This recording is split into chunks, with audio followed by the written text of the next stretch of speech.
बता दें, एचएमपीवी ने एक बार फिर कोरोना वायरस काल की याद तेज कर दी है।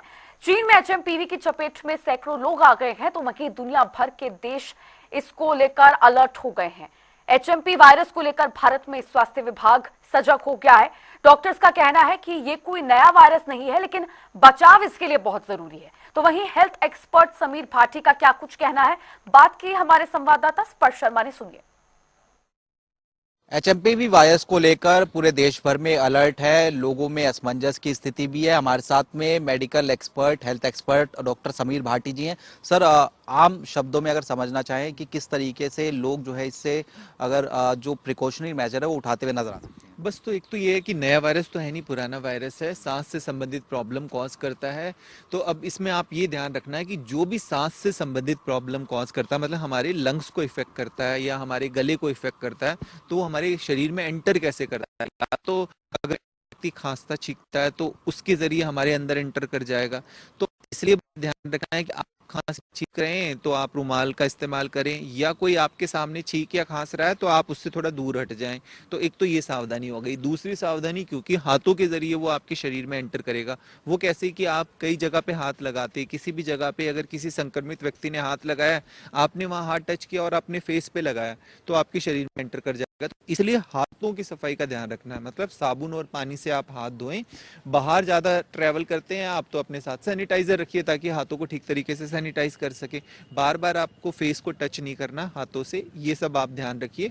और इसके लिए तीसरा सबसे जरूरी सावधानी रखनी है कि इम्यूनिटी पे काम करते रहिए। इम्यूनिटी पे काम करने के लिए एक्सरसाइज, आपको नींद ठीक रखनी है, आपको हाइड्रेशन, पानी वगैरह लिक्विड का ठीक ध्यान रखना है, और खाने के अंदर जितना हो सके आप सीजनल वेजिटेबल, इन सब चीज़ों का ध्यान रखें। और जैसे सर्दियों के अंदर थोड़ी इम्यूनिटी डाउन हो जाती है मौसम बदलते ही, तो ठंडी चीज़ों का सेवन ना करें, क्योंकि अगर आपका गला खराब होगा, आपकी इम्यूनिटी डाउन होगी, तो आपको इन्फेक्शन हो जाएगा। तो गर्म पानी से, जैसे घर में आप जाते हैं तो गार्गल्स वगैरह ज़रूर कर लें।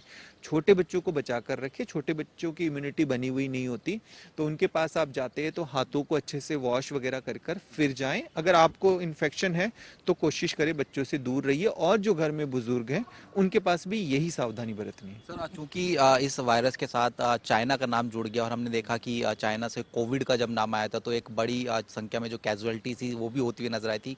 इस वायरस की बात करें तो जानलेवा ये वायरस नहीं है, या फिर किस तरीके के असर जो है आम आदमी पर यह छोड़ता हुआ नजर आता है? चाइना के अंदर अगर हम देखें तो कोविड के बाद एक और वायरस आया था, माइकोप्लाज्मा निमोनिया वगैरह कर रहा था, थोड़े टाइम के लिए हुआ था। और इस बार देखा कि वहाँ एचएमपीवी वायरस है और भी है, क्योंकि चाइना के अंदर क्या है कि उनका लॉकडाउन इतना ज़्यादा स्ट्रिक्ट था, 3 साल तक लॉकडाउन था, उसके बाद खुला तो लोगों की इम्यूनिटी बनी नहीं, इस वजह से वहाँ केसेस ज़्यादा देखने को मिल रहे हैं। तो चाइना और भारत की स्थिति अलग है। यहाँ पर लोगों की इम्यूनिटी पहले से बनी हुई है, ऑलरेडी वैक्सीनेशन भी सबको हो चुका है, नेचुरल इम्यूनिटी भी है, तो उस तरह से घबराने की ज़रूरत तो नहीं है। पर ये ऐसा हम नहीं कह सकते कि चाइनीज़ वायरस है, क्योंकि ये तो भारत में और वर्ल्ड वाइड पूरे विश्व में पहले से सर्कुलेट हो रहा था। पर हाँ, गवर्नमेंट के स्तर पे देखिए इस वजह से टेस्टिंग की जा रही है, इस वजह से एडवाइजरी की जा रही है, ये चेक करने के लिए कोई और नई तरह का वायरस या इस वायरस के अंदर कोई और बदलाव तो नहीं हो रहे, इसलिए वो टेस्टिंग प्रक्रिया उनकी तरफ से हो रही है। व्यक्तिगत तौर पे तो हम लोगों को वही साफ सफाई के लिए, और जैसा मैंने आपको बताया कि अगर आप भीड़ भाड़ की जगह के अंदर आपको कोई प्रॉब्लम है तो आप मास्क पहन ले, ताकि आपको किसी तरह का संक्रमण ना हो और आप किसी ऐसे व्यक्ति को संक्रमण ना दें जिसकी पहले से इम्यूनिटी वीक है। सर, अंतिम प्रश्न टेस्टिंग को लेकर कि कुछ लक्षण ऐसे कि जो देखने को मिलते हुए नजर आते हैं, तो किस प्रकार के टेस्ट जो है व्यक्ति कराता हुआ नजर आता है? हाँ, देखिए इसमें दर्शकों को बिल्कुल बताना चाहूंगा कि लक्षणों के जरिए तो आप बता ही नहीं सकते कि आपको एचएमपीवी वायरस है कि आपको कॉमन खांसी जुकाम है, क्योंकि इसमें उसी तरह के लक्षण होंगे जैसे आपको सर्दी खांसी जुकाम में होते हैं। तो टेस्टिंग अपनी तरफ से तो नहीं कराना, हालांकि टेस्टिंग इसकी उपलब्ध होती है सरकारी हॉस्पिटल में भी और प्राइवेट संस्थानों में भी। मुंह से वो जो स्वैब स्टिक से सैंपल लेते हैं और इसकी रिपोर्ट आपको मिल जाती है। पर ये अगर आपके डॉक्टर कहते हैं भाई जिनको पहले से कोई बहुत ज्यादा प्रॉब्लम है उनके लिए करने की जरूरत पड़ती है, तो ये टेस्ट कराया जा सकता है।